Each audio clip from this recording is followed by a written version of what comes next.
Okay, it's Friday. Let's discuss NDIS yet again. For date reference, it's around the 23rd of May, give or take. I lose track of the days, but 2025, just for point of reference.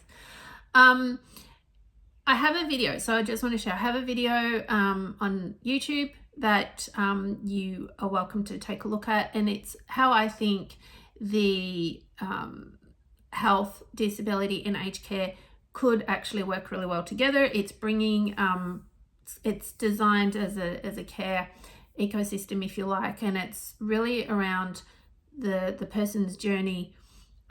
So you can go ahead and have a look at that. I'm trying to get that out to as many people as possible, because I think that it's worth a discussion. I'm not saying I have all the solutions, but I do come from many years of health, and well-being, and disability's been part of that, and aged care's been part of that as well. I have, I guess, over 38, probably close to 40 years experience in this. I started in health when I was 18, but I also have other life experiences and things like that, and I've done a variety of jobs. So there's a bit of a point of reference for those of you that don't really know that much about me. Right. My business, Break Free Consultancy, just to be really clear, is a coaching business, and it's about empowerment. And I do get a lot of calls because I do encourage people to be the best they can, from participants, their family members and providers. And the biggest thing is, and I have studied business compliance and internal auditing, external auditing, like all these kind of things. I do read books on Australian business law, as well as personal training, health and well-being. And my biggest passion is empowering people to have success in their life, whatever that looks like for them, and businesses as well, and focusing on sharing a bit more around neurodiversity and also health, fitness and well-being. They're like my passions, and they do fit into the disability sector. But I also read a lot, and I know that to understand the people that come to me and the businesses that come to me, I've got to understand their journey a bit more, and what is going on from an external government perspective as well, and a funding perspective. So just wanted to share that to give you some context of where I'm coming from, which is multi-level. So you will see that some of my videos have nothing to do with NDIS, but and I'm aiming for more of those as well. So let's just dive in. I did say that I would do a bit of a plan breakdown on how to keep that NDIS plan going for the longevity of the term, whether it's 12 months, 3 years, 5 years. I've seen a 5-year plan come out since the new funding periods have been implemented. I'm hearing from support coordinators and from participants other different ways that the funding periods are applied. So I think that there's not a one size fit all, is what I want to say. So a person could get a 12-month plan and it be broken into quarters. Another person might get a 3-year plan broken into quarters. Another person might have different funding periods throughout that plan. So I did see one plan where support coordination funding was going to be delivered, available every 6 months, and that was a 3-year plan. So good for that person. They got support coordination in there for 3 years, and it was reduced funding, and it was going to be delivered every 6 months. Core support still stayed at quarterly though. Allied Health stayed at quarterly, which the support coordinator was going to go and see if they could get that changed. In this, so let's take a 12-month plan. If someone has $50,000 in their core funding, for example, that's pretty low, but I'll tell you the mathematics to how to really nail down and drill down into making informed decisions. And to make informed decisions, you've got to have the data. So if you have a 12-month plan, so we're going to deal in 52 weeks. Get your calculators out. You guys can do the math. So if you think about a plan, if you think about the funding, let's say it's $50,000 for that 12-month period, what you want to do is get the weekly amount this is the first step, is get that weekly amount. So, okay, it's going to be 52 weeks, unless the 12-month, unless the year's changed, it's 52 weeks. So if that funding is, say, $50,000, you want to divide that by 52 weeks to give you that weekly amount. I don't have my calculator, so you guys can do the math. Then when you've got that figure, so let's pretend for a moment that figure is, I don't know, $1,000. It's not going to be $1,000, but let's pretend it's $1,000. When with that $1,000, and because it's say we're focusing on core support, so a support worker, you go, all right, so they've got $1,000 to spend a week, every week for 52 weeks. Now this will work out, but you might need to tweak you might need to just keep checking the math. But technically speaking, if you've got $1,000 to spend on core per week, every week for 12 months, you want to just keep a little bit in reserve, and you want to look at what the person's goals with their core support is, because if respite is part of that, that's going to impact the equation, right? So let's pretend that there's no respite. Let's pretend that this is just straight core support, assistance in the home and some social and community. Let's just pretend that that's what that $1,000 is for. To work out how many hours of core support that person can have, you haven't even had this discussion with them on the days that they want or anything. You're just going to get a baseline for now, but this is where you want to do about 3 sets of math. So what you want to look at is Monday to Friday, up that daily rate of, say, $67 an hour. So you get that $1,000, divide that by 67, and it's going to go, all right, well, you can have X amount of hours per week up until 8 o'clock in the evening on a Monday to Friday. Now, what you also want to do is calculate if the person wants Saturdays and wants Sundays. And this is where your conversation with the person comes into play. So you would know what those hourly rates are, but you're also going to have that discussion with them as well, because they might say, nope, I'm only happy to pay $50 an hour. Okay, sure. Like, that's then a business decision that you make. But let's just focus it on the maximum of the pricing arrangement, just to get a ballpark on the hours that they want. So if they say, I want 4 hours on Sunday, okay, well, so you're going to pop that figure down. And then they say, all right, well, I want, and you can calculate that, like, what would that be every Sunday for 52 weeks? So that's going to be this much money. And then what you do is they say, well, I want 2 hours on a Saturday. Okay, you calculate that part. If a person needs overnight support that is active, you're going to calculate that part. And then you're going to multiply it by the week, because now you're going to see, do they even have enough funding for this? Now, you're not looking at their plan unless you're a support coordinator or a plan manager, so you're not looking at the money. But what you are doing is you're finding out, so you can quote properly, what your service is going to cost per week for that person. And then you put it back to them, or their nominee, or their family member, or whoever is having this discussion, and you go, okay, so for me to provide my services with all the variables that they want, it's going to cost this much money per week. You can then multiply it for them by 52 weeks, and then you can then go, okay, so this is what's going to cost. Is this what you've got in your plan? You're not asking them for their dollar amount. You're just saying that by signing this service agreement, you're agreeing that you have this money in your plan.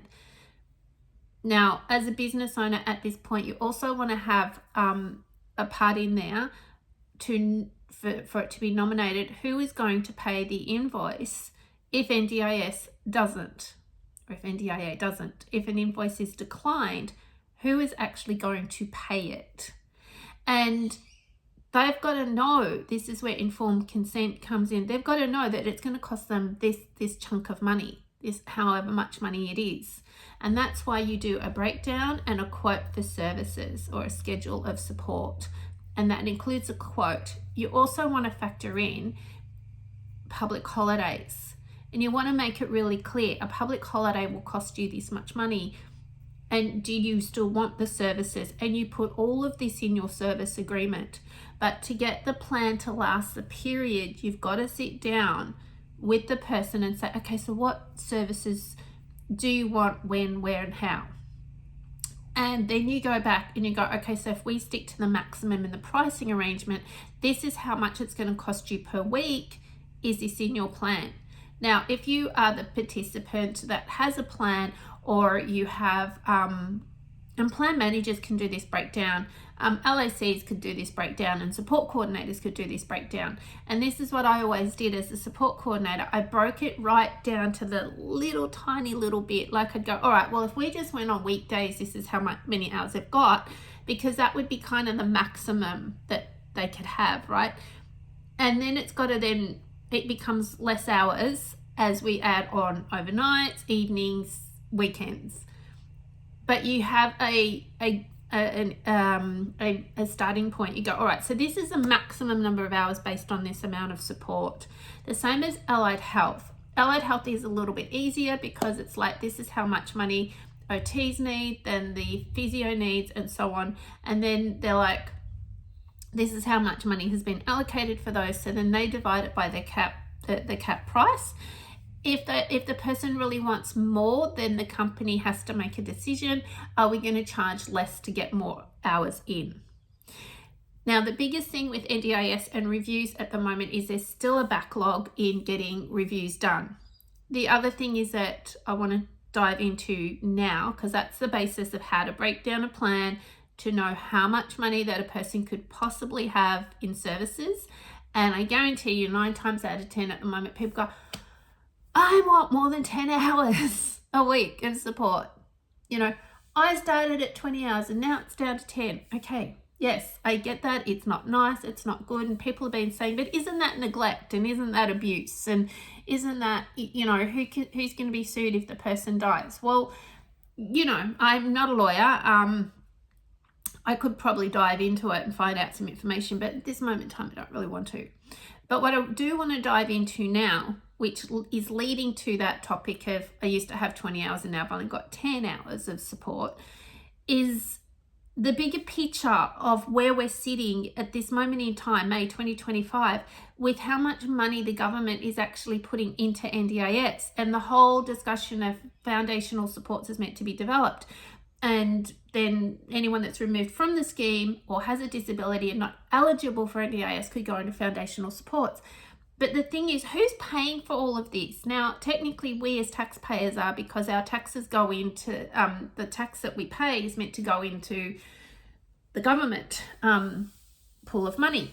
Now, I did see, and my disclaimer here is I have to do more research on this one, but I did see a post where allegedly the Medicare levy is going up to help pay the cost of the NDIS. There are discussions taking place, and I think you've got a couple more days where you could, I think it goes into June. That's okay. I'm getting my dates mixed up. Where you can have a say around the 4 pillars around care models and registration. So there's big discussions going around on, we don't want providers or people have to register multiple times to provide services across health, disability, and aged care. Just for point of reference and reminder, when I say disability, I'm also talking about NDIS as well. So if you want, I can say disability and NDIS. I will forget, but just insert. So my thing is that the government only has X amount of money for aged care. It only has X amount of money for health, and it only has X amount of money for NDIS. And then let's go into foundational supports as well. Also, community health will fall in under health as well. So when I say health, I'm talking about hospitals, rehabs, community support, and maybe foundational supports is in there in the middle somewhere. So the growth of the NDIS has slowed. If we look at the data, I have not done a deep dive in the data, so I'm taking it at a surface level, that allegedly it has decreased to, I think they worked out around 12%. I do have a lot of questions on all of those figures, so that's another video. But my point is, and I'm not siding with anybody here, I'm just coming from a purely, let's look at the black and white numbers. So I've done my best to remove emotion from what I'm about to say. the government, so let's look at it from a slightly different perspective. If you're running the household, which is what the government's doing, and the household budget for the that's not going to work, for the kids pocket money. Let's do it, the kids pocket money. I just want to give you a different context to this. If you're running a budget in the household and the kids pocket money for what they need, the money for the kids is at X amount of money. So say it's capped at $1,000 a year. Now, if you've got 2 kids, that's okay. That $1,000 can go a long way for those 2 kids, and lucky 2 kids, right? But if you start adding on more kids that you've got to give some money to, that $1,000 is now going to get less per child. But what if there's one child that needs more money than another for whatever reason? Then how do you keep dividing it and keep that staying within that $1,000 budget, but you keep adding on more kids, and then they all have different needs, so they all need different amounts of money, right? It could be, I remember when I paid my kids pocket money, it was based on the chores that they did. So if you did more chores, you got a little bit more money, but also it was based on their age, because what a 7-year-old wants to spend money on is different to what a 4-year-old wants to spend money on, for example. They're close in age, so it was pretty close. But so my point is, and I just wanted to throw that in there just for a slightly different context, but the government has given NDIS, say, I think the latest figure I saw is 48 billion. It might be 48 point something billion. I don't have the exact figure, but let's just play with 48 billion for a moment. I've done this in different numbers in different videos because it was based on the numbers that I was seeing at the time. So let's say for the moment, it's around that 48 billion, maybe a bit over. It's projected that that's what it's going to spend. I think last financial year it was like 42 point something billion. Right, so let's at this moment in time say it's $48 billion for the NDIS alone. So anyone that's on the scheme, allegedly $48 billion for the NDIS.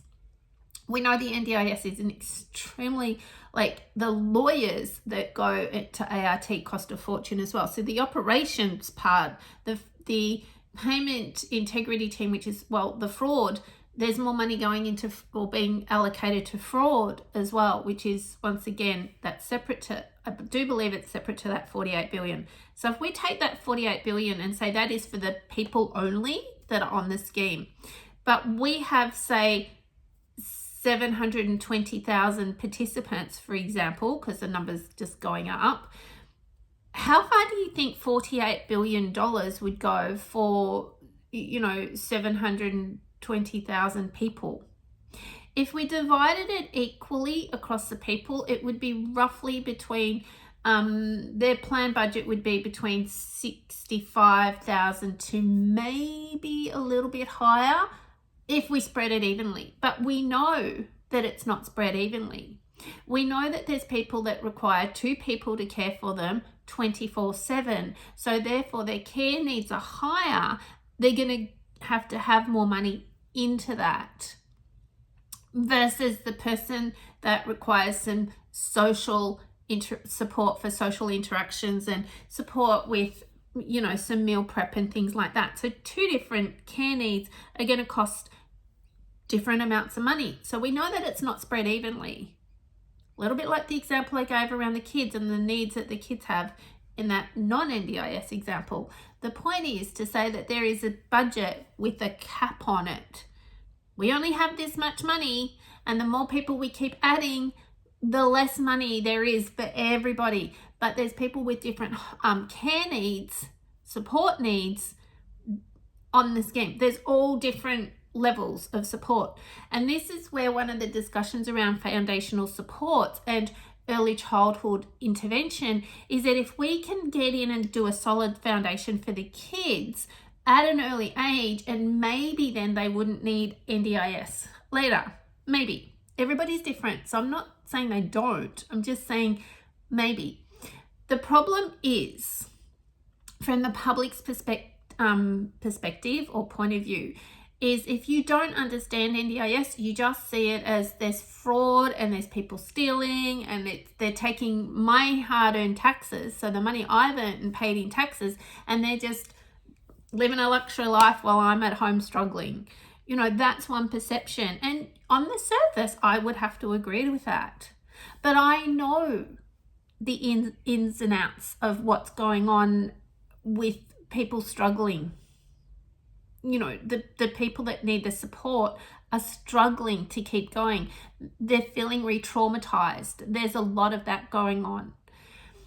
There's a lot of things that get changed and people feel like, I didn't even know that was happening. Now, if you follow me, you should have some insights, because as soon as I hear a whisper or something, I go, okay, so there's a discussion going on about this. So I plant the seed. I go, there's a discussion going on. I don't know what it means yet, but maybe let's keep an eye on that. Let's see where it goes.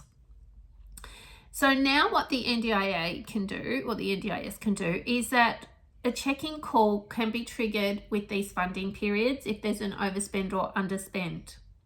So what it's doing is they're effectively coming from a perspective with the funding periods. If you can see the funding periods as a point of helping ensure that the person doesn't run out of funding, rather than, oh my gosh, I'm not going to get paid for everything and it's going to be too restrictive. Maybe let's see it as a, okay, I'm working with somebody, and so I can keep being paid for my services. And going back to the earlier part of this video on how to break down a plan and make sure that we know the funding per week that can go into services. And if the person sticks to that, then the plan should last and the funding should last. That's what should happen if you sit and plan it. When I did support coordination, nobody ran out of funding. Actually, one person did. And the reason they ran out of funding is they didn't follow what they could do, and they decided, they were persuaded by a support worker. They got a new support worker that I didn't know about, and that support worker went, hey, let's do 5 hours on a Sunday, and it basically crippled their plan. Like it was gone.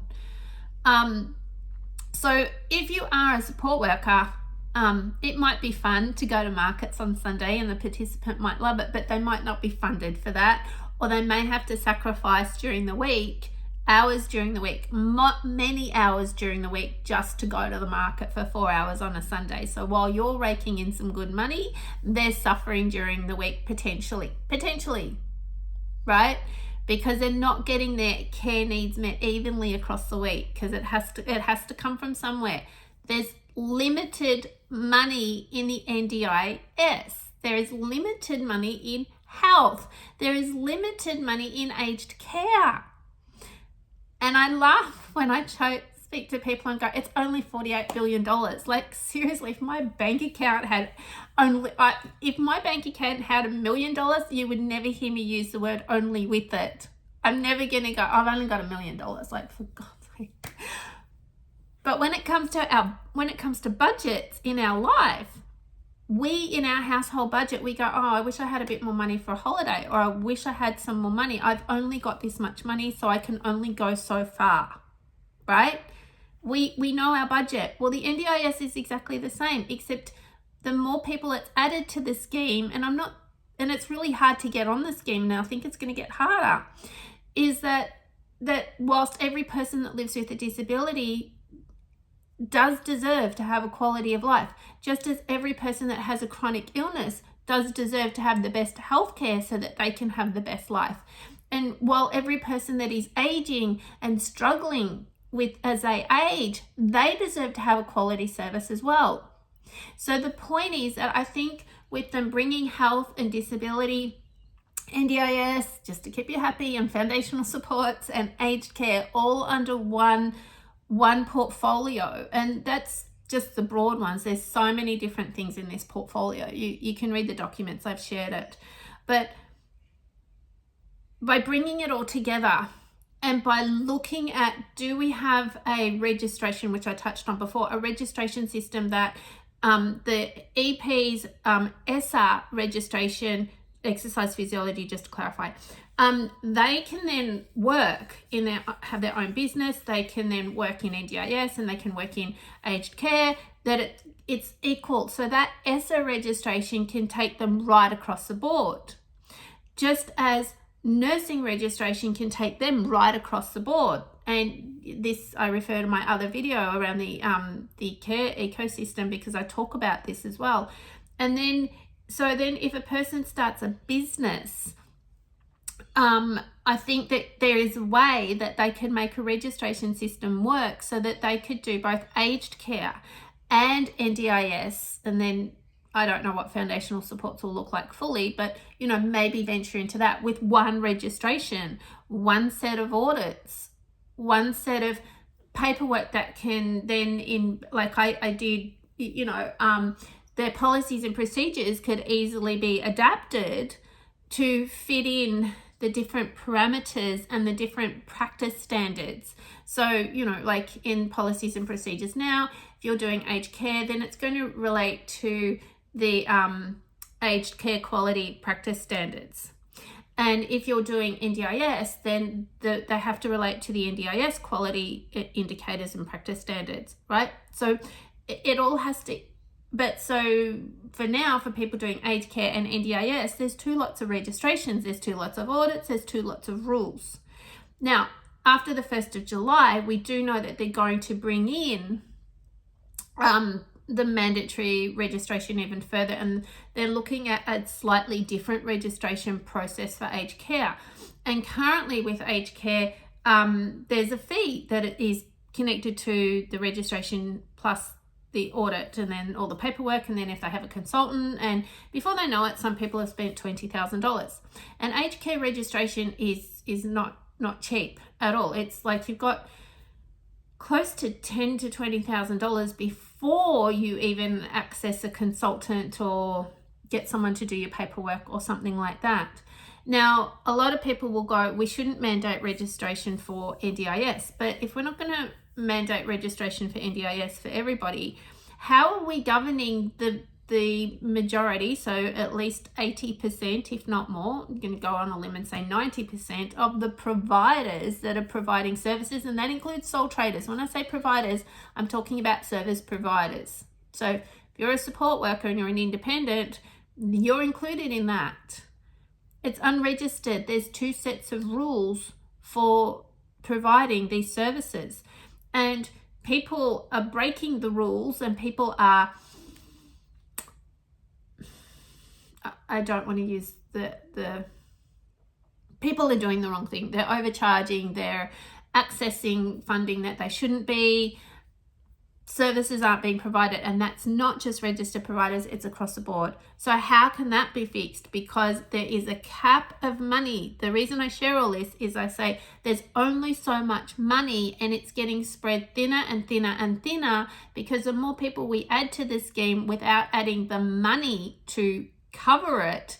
And nearly every post I see on Facebook at the moment, or social media I should say, the phone calls that I get, I haven't got enough money, Jackie. Okay, but we have to work within what you do have. But it's not enough. Okay, that's great. That's your perception, and you could be right. But it's what you have right now. Well, can I appeal it? Sure, you can ask for more, but you're going to have to make sure your evidence is strong. And anyone that tells you, oh, I can get you double the funding, yeah, no. Go ahead with, if you want to go with them, go ahead with caution, because the support coordinators I'm talking to, and I've spoken to probably 1,000 in the last month, they're all seeing the same thing, where the funding is being cut. So when someone's saying, I can guarantee you double the funding, that I just have this strategy, it works all the time. Okay, that's their experience. But there's less of those people, and there's more support coordinators, more local area coordinators, even planners I'm speaking to. They're saying, you know, there's only so much money in the budget. Now you might think, well, let's throw more money at the budget. Let's give NDIS more money so it can help more people.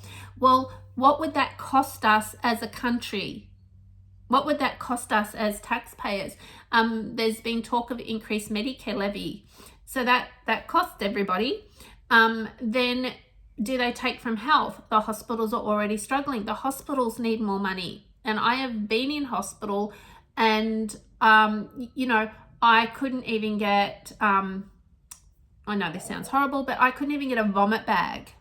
And I was nauseous and I ended up, sorry to share this, overshare, but just go with me because this is how horrible it felt, is I had to throw up in a towel because they couldn't give me anything. There was no vomit bag. They had none left in the ED department at all. And I know I wasn't the only one in there feeling nauseous. And then there was no disposable bowl. There was limited kidney dishes. Like years ago when I did nursing, sure, we had to clean them, but we could just give you a bowl, just throw it up in the bowl. Like, sure, we had to clean it and all that, but, why are they running out of vomit bags? Why are ambulances the ambulances are lining up and off the roads because they have to stay with the people until they can offboard them and then the hospital onboards them. So the minute that duty of care is transferred over. So health hospitals are struggling. Public hospitals, some of them are close to closing. And then aged care. The money, they don't have a huge amount of money as well. So where would you like the money to come from if you're one of those people that's saying, let's just put more money into NDIS because we as people living with a disability deserve the best? I agree. Everybody in this country deserves the best. And not everybody is as fortunate as everybody else. I have had times where I have struggled to have food on the table. I have had times where I have struggled with the cold because I can't afford to put my heater on. I have struggled with my health for close to 3 years now, and the last 18 months has been sheer hell, the pain that I have been in, all because I have to get the money together and keep trying to work and keep trying to show up and dealing with all the stress that everybody else in the NDIS is feeling when they call me and when I get abused for sharing information of, here's a link to the latest NDIS drop and I'm the one that's attacked and abused. So everybody has their challenges and struggles, but what I'd like to do is focus on, I'm losing my words there, what I would love to focus on. And I've started talking to some people that are hearing and want to join in. How can we fix this? How can we as the people come together and actually fix this? Because to make the person's budget last 12 months, you've got to understand what each part of it's going to cost and then help the person to see that they have to stay within this. It might not be what they want, but they've got to stay within this, because when they run out of funding, it triggers other things. It triggers the provider being investigated, so then they're not going to get paid. It can trigger the way the funding is managed. It can trigger a review, and it might not go in your favor. It might still be, well, this is how much money you have. We're not giving you any more just because you spent it all. We're going to make your agency manage now to try and control it a little bit better. We're going to investigate your provider, because did the provider initiate this or did you initiate this? We want to know what happened. That's what it's going to trigger, running out of funds sooner. It's not going to go, oh, sorry to hear you ran out of funding. Here's some more, because the overall NDIS budget is capped at a certain amount. So I'm not saying that the NDIS is doing a great job with giving, cutting plans, but I can see where when you only have so much money to spend and you've got so many people that need it, and that's not even catering for or taking into consideration that a lot of people have they call it graduated from the NDIS.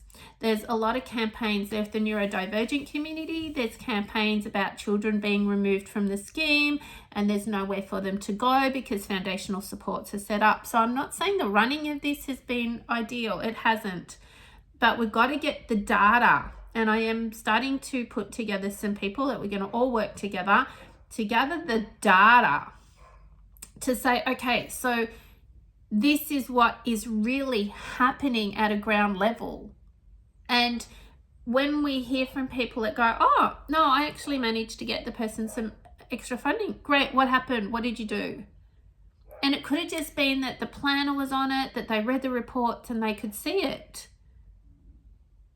It's going to be case by case. We know that there's more changes coming in the NDIS. And this is where bringing health, disability, NDIS, foundational supports, aged care all together, and if they can, and this is what they're looking at, of streamlining things. And go watch my other video, because I did that video and I didn't even know about this other project. But there is a project looking at how it can be a better journey for people. And it's something that could benefit everybody, especially when we're looking at provider registration and things like that. There's been a lot of discussions over the years. I've been part of the trials and I've been part of all those discussions. But change won't come until we've got the data in front of us to say and present it to everybody that we can, to try and get a change, or at least a seat at the table to say, hey, we understand that people have needs. We understand that everybody's needs are important to them. And we understand that there is so much money there's only so much money in the budget, and it can't keep going up without putting a strain on every Australian who is paying taxes. The money's got to come from somewhere. It's not like the government just goes, oh, we've got this magic money.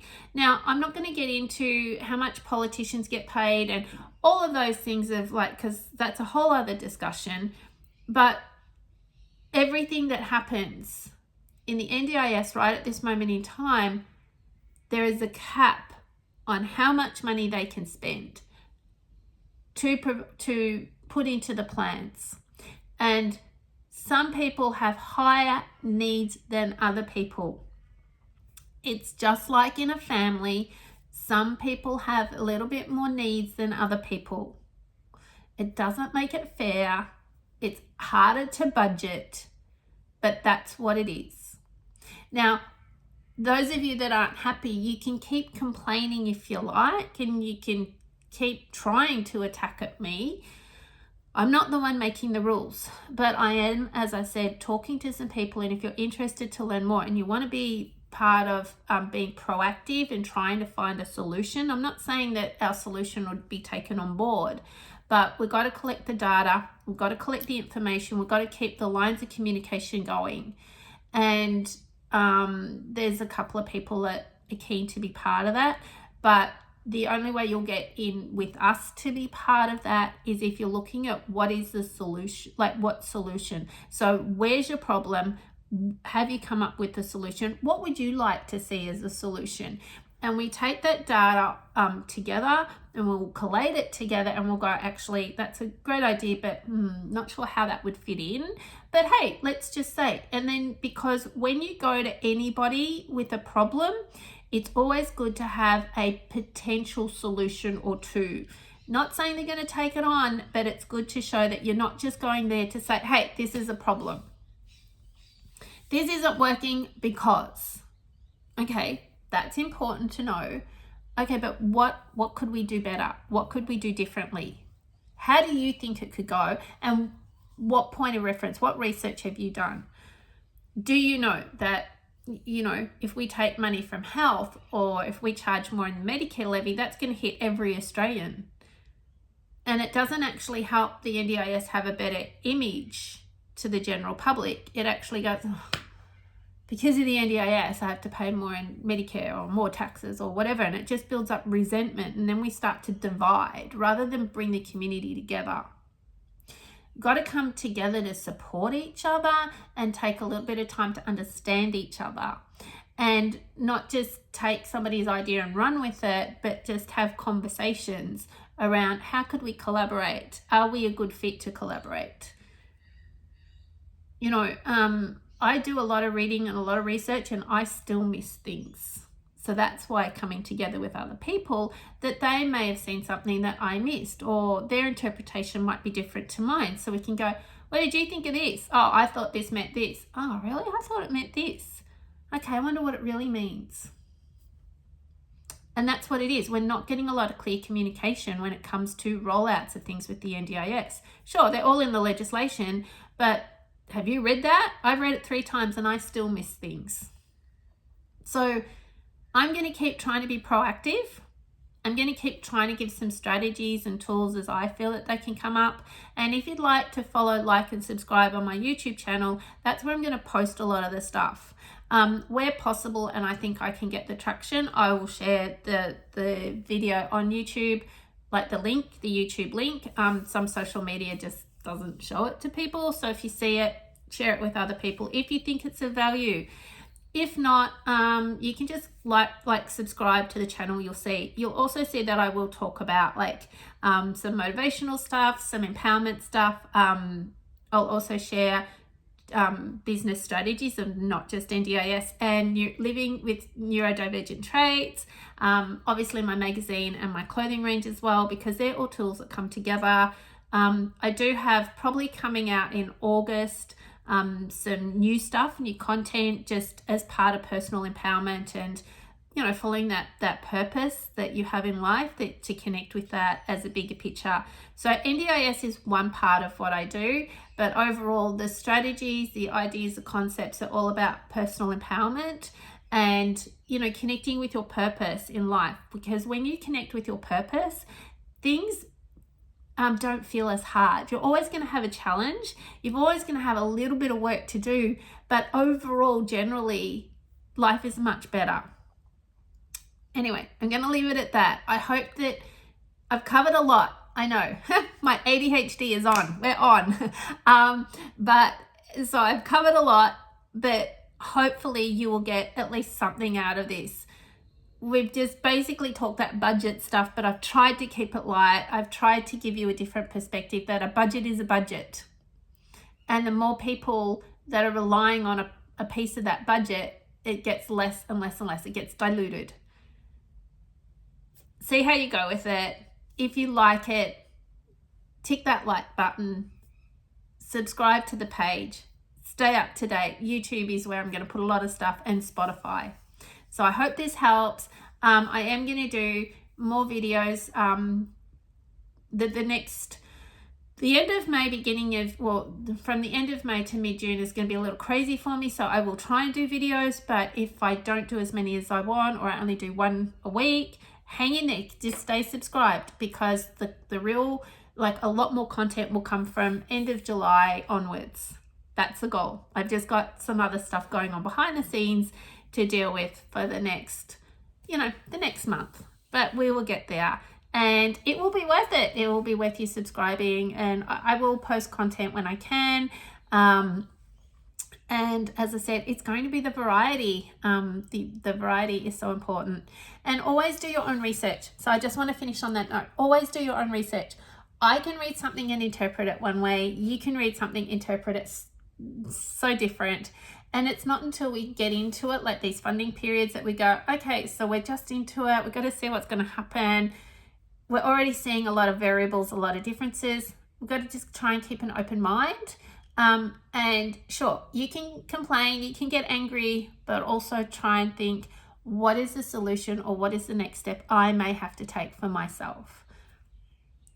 We have a little bit of choice and control, and having the information is where you can make that informed decision. That informed consent is where things come in. If you need to change things up, change it up, but just try your best to go out a little bit as you think about it, because if you stay fixated in how this impacts just me, you won't get the bigger picture. You won't be able to see that holistic look of all the solutions, because with every challenge there is an opportunity. Anyway, thanks for watching. If you like it, please share it, and we look forward to having you as a subscriber here on YouTube. You can also follow me on LinkedIn and Facebook, Insta, things like that, but this is where a lot of the content's going to drop probably first. All right, have an amazing day, evening, and take care of you. You are important. Remember to take care of you.